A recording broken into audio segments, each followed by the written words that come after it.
So for this video, I just wanted to show two ways that I try to make family history part of my daily life. The most important way I do is I try to every day go onto the Family Tree app and I click tasks and I look for some of these blue record hints that I can do.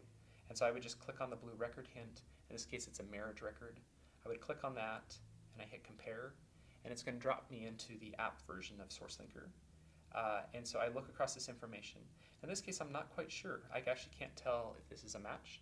So in that case, I would just back up, and I'm just going to remove that particular record from my tree. You never need to feel like you need to do a particular task if you don't feel like you're sure about it. So I would click on another one, and I come in here. And again, I have Hester Mans, 1878. I notice that her husband is J.L. Fry, born about the same year. I see that the parents match up.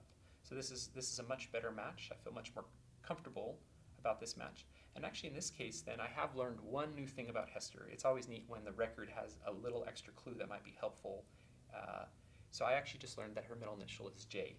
Now you might not think that's important, but it turns out that middle initials can play a really key role in other record linking tasks. So I would come down here and hit attach. And so now I've attached her marriage record to her profile, and now allows me to attach the other people in the same record. And so now here I can bring over the exact day that they were married. And so I'll attach that. And then here I have her parents and her mom. Now notice here, over here she's Manda, and over here she's Amanda. So I can actually come and fix that by typing that in. Okay, and then I come down here and hit yes, attach.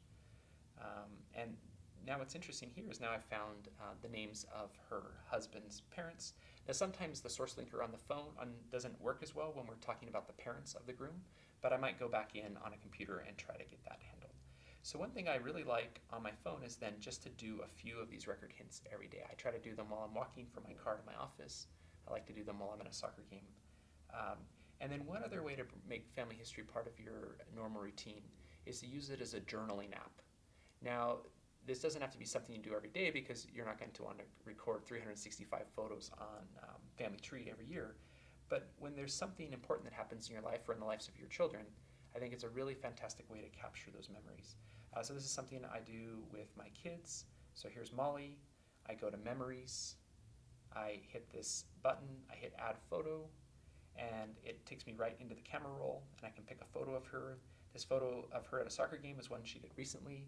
I can click Add Title, and I can write about that experience. One thing I like to do is let them say it in their own words. And so I want to just show one photo that we did when she went to visit one of the sisters in our ward. She just wrote, "We were at Johnny's. It was so much fun. I got to play dress up and play with dolls. There were little doll houses I liked Johnny's." And so this was a neat way for her to capture this memory, this connection she had with someone else in our ward. So those would be two things that I think will bring family history into your life, is to look for records you can attach each day and look for ways to capture the memories of your life and record them on Family Search so that they'll be there forever, and one day you'll be really grateful for this. Now, one thing I should mention is this profile you see of my daughter Molly is, since she's alive, this is a separate profile than her profile. And so both of these profiles will exist. She'll have photos that she's uploading, there'll be photos that I'm uploading, and one day in the distant future, when she passes away, those two profiles will be merged together, and her descendants will have access to the photos that I've recorded and the photos that she's recorded. And I think all of us can acknowledge that we'd be so grateful to have those kind of memories kept for our posterity.